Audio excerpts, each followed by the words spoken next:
Welcome everyone. Today I'll be sharing how ChatGPT can be used as a powerful tool to identify bias in literature on trans healthcare. This goes beyond spotting bias in the research itself. It's also about highlighting the biases that we, as providers, may carry, often unconsciously. Constructive debate is vital in advancing any field, including gender-affirming care, but these discussions should never question the legitimacy of trans identities themselves. Together, we'll explore how critiques are framed, whether they center trans voices, and ultimately, how we can build trust in this complex landscape. I compiled a database on trans healthcare as part of a toolkit to engage critically with the literature on gender-affirming care. Distinguishing genuine research from biased critiques was challenging, especially as anti-trans misinformation grows. Many authors and journals like the British Medical Journal and Archives of Sexual Behavior repeatedly published work shaped more by ideology than evidence, while even affirming authors often use neutral language to avoid claims of bias, making research done in good faith harder to identify.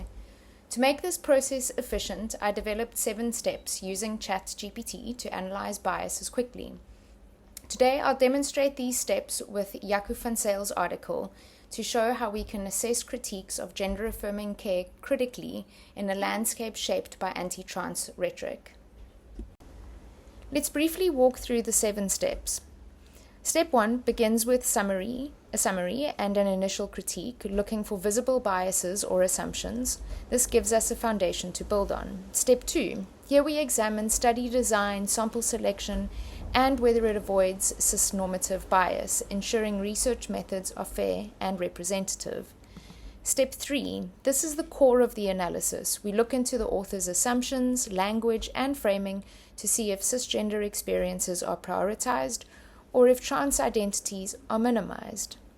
Step 4, ChatGPT, or I like calling it Chatty Cathy, checks if the findings align with best practice standards like WPATH and assesses the risk of misuse by anti-trans advocates.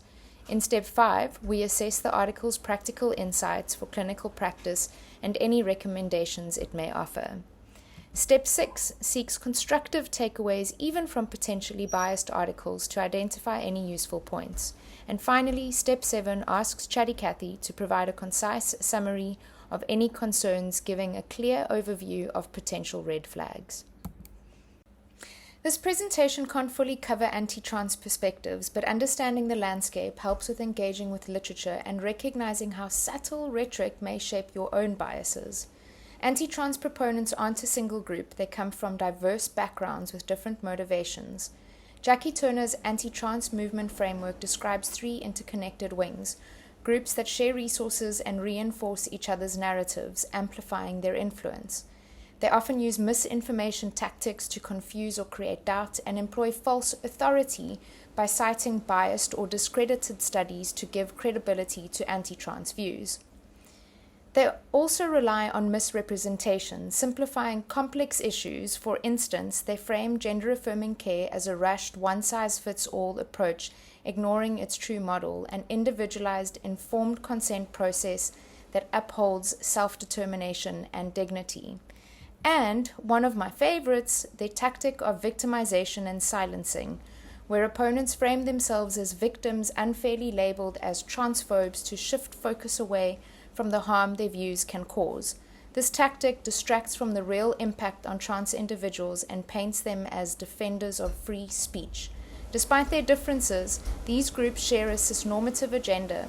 Healthcare providers without sufficient training can unintentionally absorb these biases. There are many motivations that drive anti-trans proponents, ranging from preservation of traditional gender norms, which reinforces the idea that gender must match the sex assigned at birth, to the misguided protection of children, which prioritizes cisgender youth who may later detransition, rare, especially when evidence-based practices are followed, over trans youth desperate for affirming care.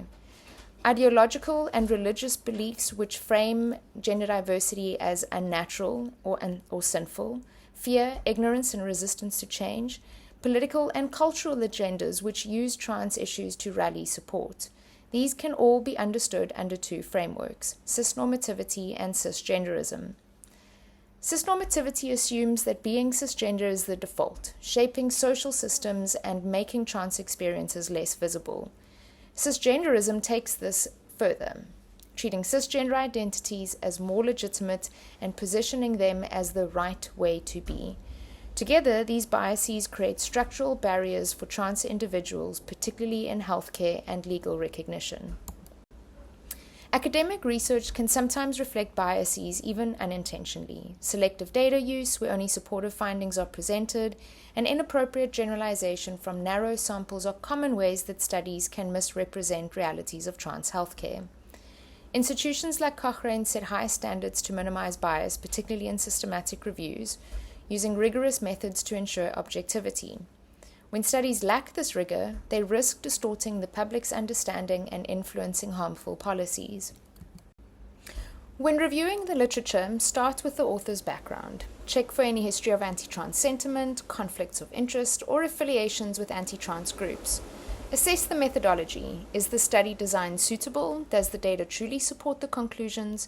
Is the sample representative of the wider trans community, or is it overly narrow? I'll share links to these resources which can help you look into the authors and dubious studies. Furthermore, does the study acknowledge the impact of transphobia and minority stress? Also, watch for pathologizing language. The Radical Copy Editor is a great resource for respectful language on trans topics. But this is a lot, and it's clear that critically evaluating literature for anti-trans bias takes time and effort. But let's be real, most of us don't have endless hours to do this deep dive every time. Enter ChatGPT. So let's go back to the 7 steps and see how ChatGPT can quickly help flag issues in academic literature through targeted prompts. I start with, please, because I was raised to ask nicely, even with AI, help me critically evaluate an article for potential biases, including anti-trans perspectives, cisnormative assumptions, and methodological flaws. To illustrate these steps in action, let's look at an article titled Formulating Gender Dysphoria as an Effective Perceptual Disturbance Involving the Body by Jaco van Zyl. This approach allows us to uncover not only the article's main points, but also the underlying assumptions and potential implications of these conclusions. I won't go through each point on every slide due to time limits, but this will be available on PATHSA's YouTube where you can use the pause button. Van Zyl's article frames gender dysphoria through a psychoanalytic lens, comparing it to body image disorders like anorexia and body dysmorphia. He describes gender dysphoria as an affective perceptual disturbance where distorted perceptions create a disconnect between a person's internal experience and what he refers to as the body's objective reality. He further critiques what he calls identitarian ideologies, which he defines as approaches overly focused on identity validation rather than addressing what he views as psychological disturbances. This echoes the rhetoric once used to justify conversion therapies for homosexuality, often promoted by individuals grappling with their own internalized biases. Van Zyl's approach reflects a clear bias against gender-affirming care, a position that diverges from established medical consensus. By pathologizing gender diversity as symptoms of psychological distress rather than legitimate identities, he risks undermining and invalidating experiences of trans individuals. This article is theoretical, so not all methodological critiques apply, but a few key points stand out. Firstly, the psychoanalytic framework, which shapes the entire approach, may be suitable for individual case analysis, but doesn't fully address the diverse experiences of trans individuals seeking care. Additionally, because it's theoretical, the article lacks empirical data and does not account for key factors like economic or racial background, which limits its relevance to diverse real-world experiences in trans healthcare. In Step 3, we examine specific biases in Van Zyl's approach. The article suggests that trans people need psychological exploration to uncover underlying issues rather than recognition and affirmation. This exploratory focus shifts clinical care away from a supportive approach towards scrutiny, which can lead practitioners to question the validity of trans identities and foster skepticism rather than acceptance. I've already covered the insidious nature of gender exploratory therapy in a previous presentation, which will also be available on PATHSA's YouTube channel. Van implicitly frames cisgender identities as more natural and psychologically mature, suggesting that they embody a resolved and healthy sense of self. In contrast, he argues that gender-affirming care strengthens unhealthy coping mechanisms, enabling individuals to avoid addressing underlying psychological distress. He describes gender-affirming psychotherapy as colluding with primitive fantasies that disregard reality and as celebrating an arrested self stifled by maladaptive defenses against underlying suffering that seeks resolution. In his view, this approach supports rather than challenges what he perceives as a patient's pathology. In these final aspects of Step 3, we examine how Van uses psychoanalytic language such as escapist fantasies and projective defenses to frame trans identities as manifestations of unresolved psychological issues.